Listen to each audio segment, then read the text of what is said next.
Have you ever found yourself feeling inexplicably tired, perhaps a bit achy, or maybe your digestion just isn't what it used to be, even though you feel like you're eating all the right things? It's a common, often frustrating reality for many of us as we gracefully navigate life beyond 65. We're told vegetables are the cornerstone of a healthy diet, and for good reason, they're packed with vitamins, minerals, and fiber. But here's a surprising truth that many nutrition guides don't tell you for some seniors.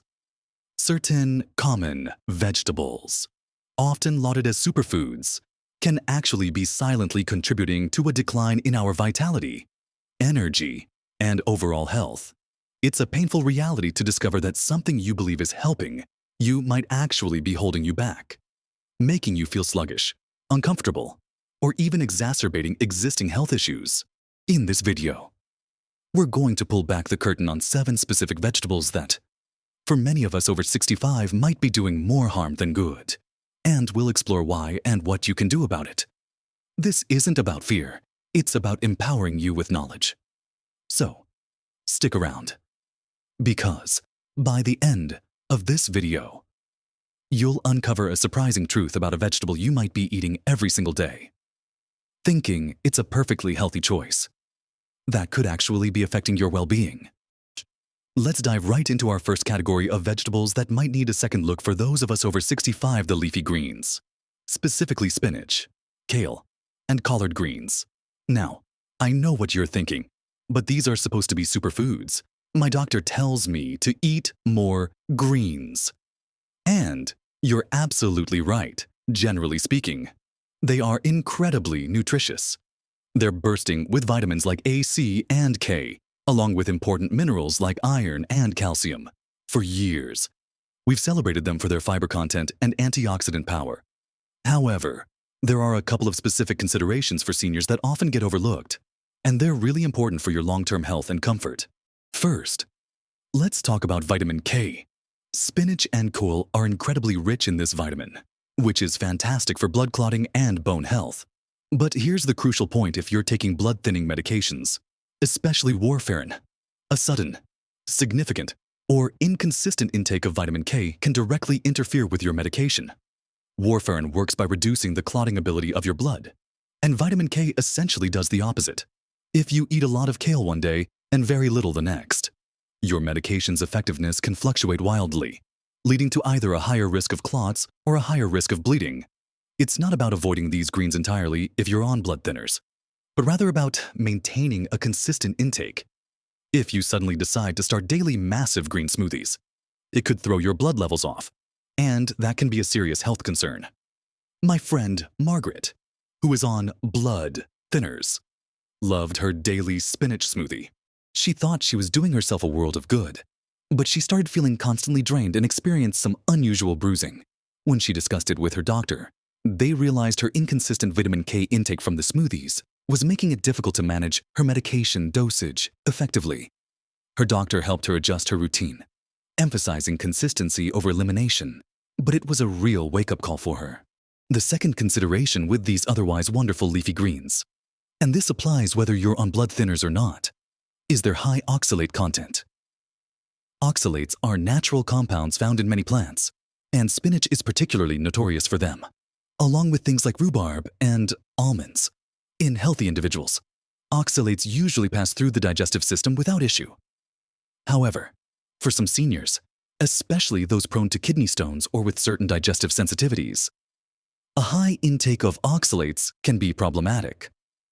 Oxalates can bind with calcium in the gut and form calcium oxalate crystals, which are the most common type of kidney stone. If you've ever experienced kidney stones, you know they are incredibly painful and can lead to serious health complications. Beyond stones, oxalates can also potentially interfere with the absorption of certain minerals, like calcium and magnesium, if consumed in very large quantities consistently. So, while a small portion of raw spinach in a salad is likely fine, a massive daily raw spinach smoothie might be overdoing it for some people. A practical step here is to cook these greens thoroughly. Cooking, especially steaming or boiling, can significantly reduce the oxalate content by leaching them into the cooking water, which you then discard. Instead of raw spinach in your smoothie, Perhaps lightly steam it first, or consider other lower oxalate greens like romaine lettuce, butter lettuce, or even iceberg lettuce if you're concerned. Moving on from our leafy green powerhouses, let's talk about our second category of vegetables that often cause digestive distress for many seniors, the cruciferous vegetables. I'm talking about broccoli, cabbage, cauliflower, and Brussels sprouts. Again, these are often praised for their incredible health benefits, and rightly so. They're packed with fiber, vitamin C, and unique compounds like sulforaphane, which are fantastic for overall health and even have potential cancer-fighting properties. But for many of us over 65, these vegetables come with a rather uncomfortable downside: gas, bloating, and general digestive discomfort. It can be so frustrating when you're trying to eat healthily, only to feel distended and gassy afterwards. The reason for this discomfort lies in the complex sugars they contain, known as oligosaccharides. Our bodies, particularly as we age, might not produce enough of the specific enzymes needed to properly break down these complex sugars in the small intestine. When these undigested sugars reach the large intestine, the bacteria there begin to ferment them, producing a significant amount of gas as a byproduct. This fermentation process is what leads to that uncomfortable bloating, cramping, and flatulence that can make you feel miserable for hours after a meal. As we get older, our digestive systems can become a bit more sensitive, and the balance of our gut flora might shift, making us more susceptible to these effects. John, a lovely gentleman who watches this channel, wrote in about how much he used to love a good serving of roasted broccoli, but it consistently left him feeling uncomfortably bloated and gassy. He was convinced he had to give up his favorite vegetable. However, there are ways to enjoy these nutrient-rich vegetables without the distress. The key is in the preparation. Raw cruciferous vegetables are the most challenging to digest because their cellular structure is still intact, making it harder for our digestive enzymes to get to work. Thoroughly cooking them, whether by steaming, boiling, roasting, or stir-frying, helps to break down those tough fibers and complex sugars, making them much easier on your digestive system. Think about how tender and soft a well-steamed piece of broccoli is compared to a raw Florentine. That softness is a sign that the difficult-to-digest compounds have been softened and mellowed. Starting with small portions and gradually increasing them can also help your gut adapt. Some people find that specific cooking methods work better for them. For instance, roasting at a high temperature can caramelize some of the sugars, making them more palatable and potentially easier to digest for some individuals. Also, chewing your food thoroughly is a simple but often overlooked step that can make a big difference. The more you break down these vegetables in your mouth, the less work your stomach and intestines have to do. Some people also find relief by taking digestive enzyme supplements that specifically target complex carbohydrates, though it's always wise to discuss this with your doctor before starting any new supplements. Now that we've discussed these green giants and how to approach them thoughtfully, let's turn our attention to another common kitchen staple that might be quietly causing issues for your well-being.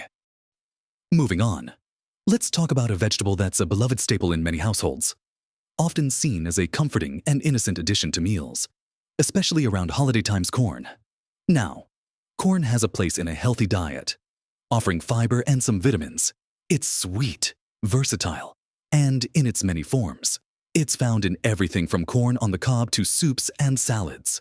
But for seniors, particularly those with sensitive digestive systems or specific gastrointestinal conditions, corn can be a real troublemaker.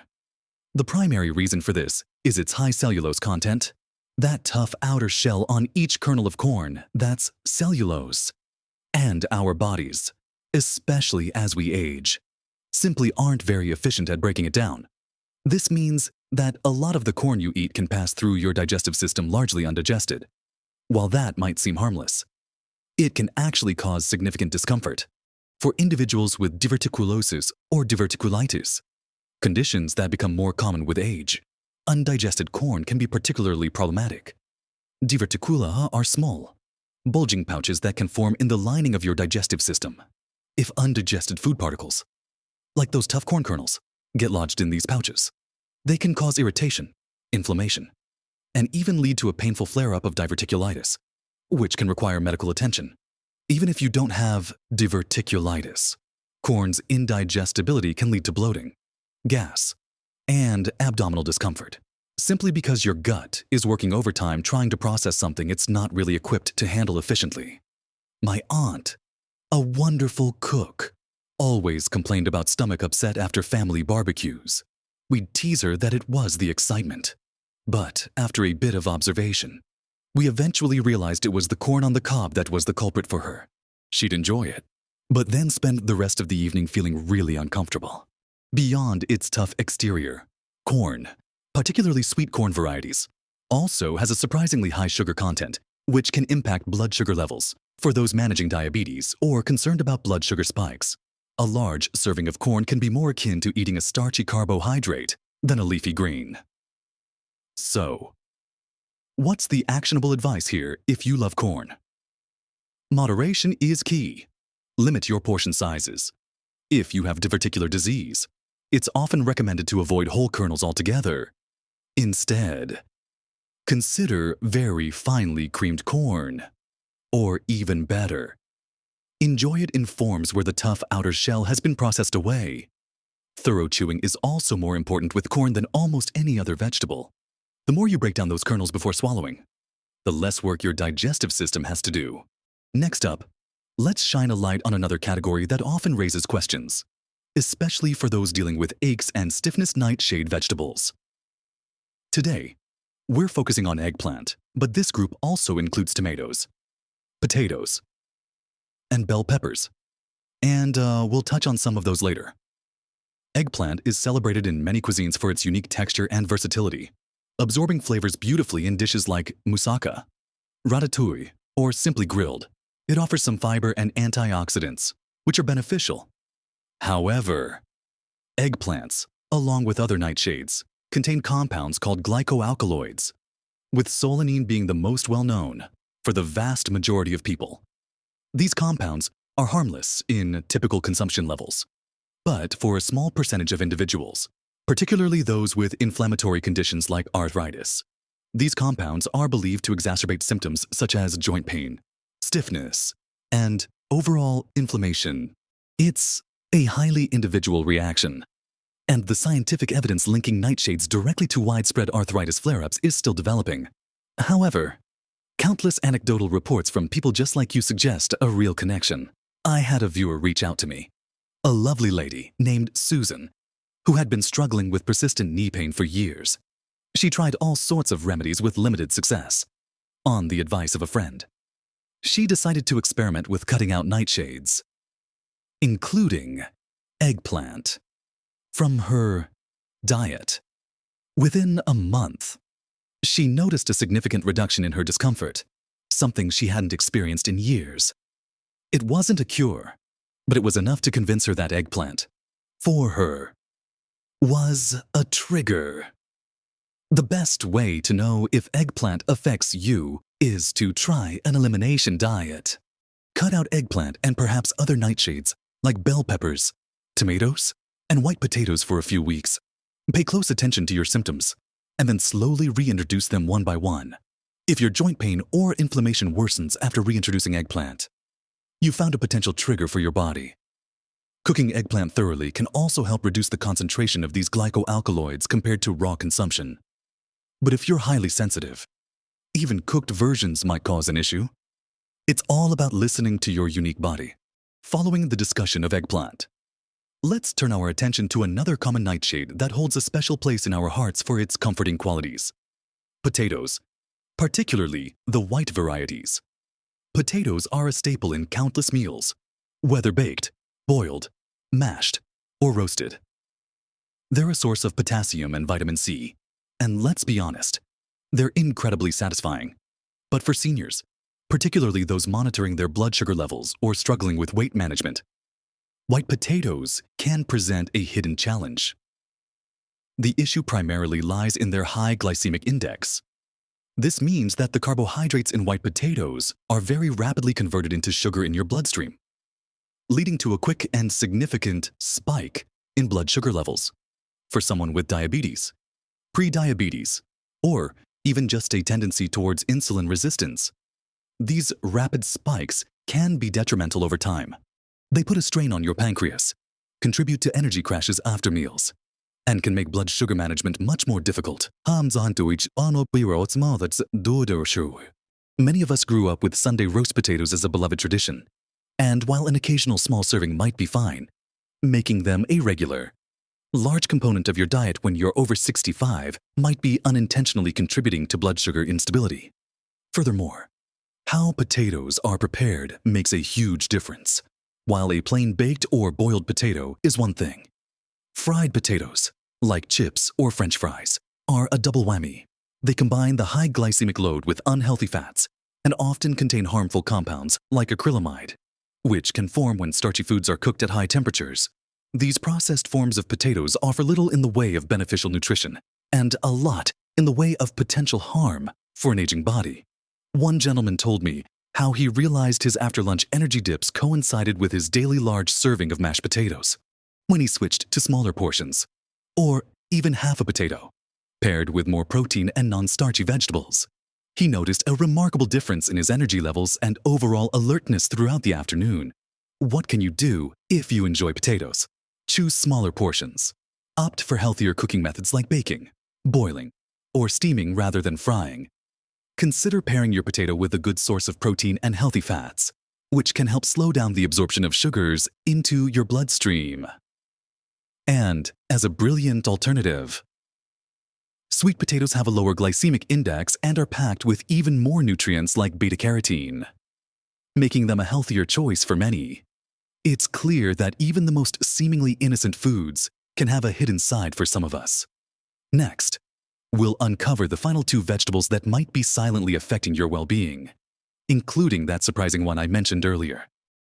Let's move on to our sixth vegetable that seniors over 65 might need to approach with caution: tomatoes.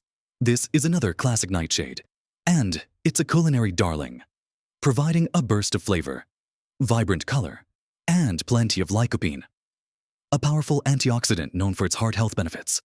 We love them in salads, sandwiches, and especially in sauces. But for many older adults, tomatoes, particularly when raw or in highly concentrated forms like rich pasta sauces, can be a significant trigger for acid reflux, heartburn, and general stomach upset. As we age, our digestive systems undergo changes. The lower esophageal sphincter, the muscle that prevents stomach acid from flowing back into the esophagus, can weaken. Additionally, some individuals may produce less protective mucus in the stomach lining, making them more susceptible to irritation from acidic foods. Tomatoes are naturally quite acidic, and for sensitive stomachs, this acidity can directly irritate the lining of the esophagus and stomach, leading to that familiar burning sensation of heartburn or the uncomfortable regurgitation associated with acid reflux. Imagine enjoying a lovely Italian meal with a rich tomato sauce, only to spend the next few hours feeling a fiery discomfort in your chest.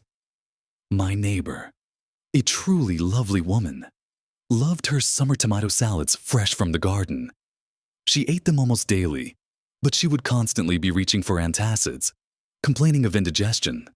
When she started paying attention to her diet and realized the connection, she began to limit her raw tomato consumption and found significant relief. It wasn't about giving them up entirely, but about understanding her body's unique response. What can you do if you frequently experience acid reflux or heartburn? Try limiting your intake of raw tomatoes. Cooking tomatoes can slightly reduce their acidity, but be mindful of portion sizes even with cooked sauces. Avoiding tomatoes late in the evening can also help, as lying down after a meal can worsen reflux symptoms. Sometimes, choosing less acidic varieties of tomatoes, if you can find them, might also make a difference. It's about being mindful and making adjustments that bring you comfort and relief. Finally, we come to our seventh and perhaps most surprising vegetable on this list, the one I hinted at earlier: raw onions and garlic. Now, don't misunderstand me. Cooked onions and garlic are absolutely fantastic. They are foundational to countless dishes, providing depth of flavor, and they even offer impressive health benefits, including prebiotic fiber that supports gut health and compounds known for their immune-boosting properties. But the key distinction here is raw, while wonderfully pungent and flavorful in salads, salsas, or as garnishes. Raw onions and garlic contain potent sulfur compounds that can be incredibly difficult for some digestive systems, especially those of seniors, to break down. These volatile sulfur compounds, while responsible for their characteristic bite and smell, are also the culprits behind significant digestive distress for many. When consumed raw, they can trigger severe gas, bloating, and heartburn. Imagine that discomfort, that feeling of a balloon expanding in your stomach, or a burning sensation rising up your chest, all from a seemingly innocent sprinkle of raw onion on your salad. As we age, our digestive enzymes might not be as robust, and our gut microbiome can become more sensitive, making these potent raw compounds particularly challenging to process. Beyond the discomfort, these sulfur compounds can also contribute to persistent bad breath, which can be embarrassing and unpleasant. I once spoke with a gentleman who swore off salads because they always left him feeling gassy and miserable. He was so frustrated until he realized it was the raw onion that was the culprit. Once he either left it out or only ate cooked onion in his meals, he could enjoy salads again without any digestive upset. It was a complete game changer for him. So, what's the advice for raw onions and garlic? The solution is often simple. Cook them thoroughly.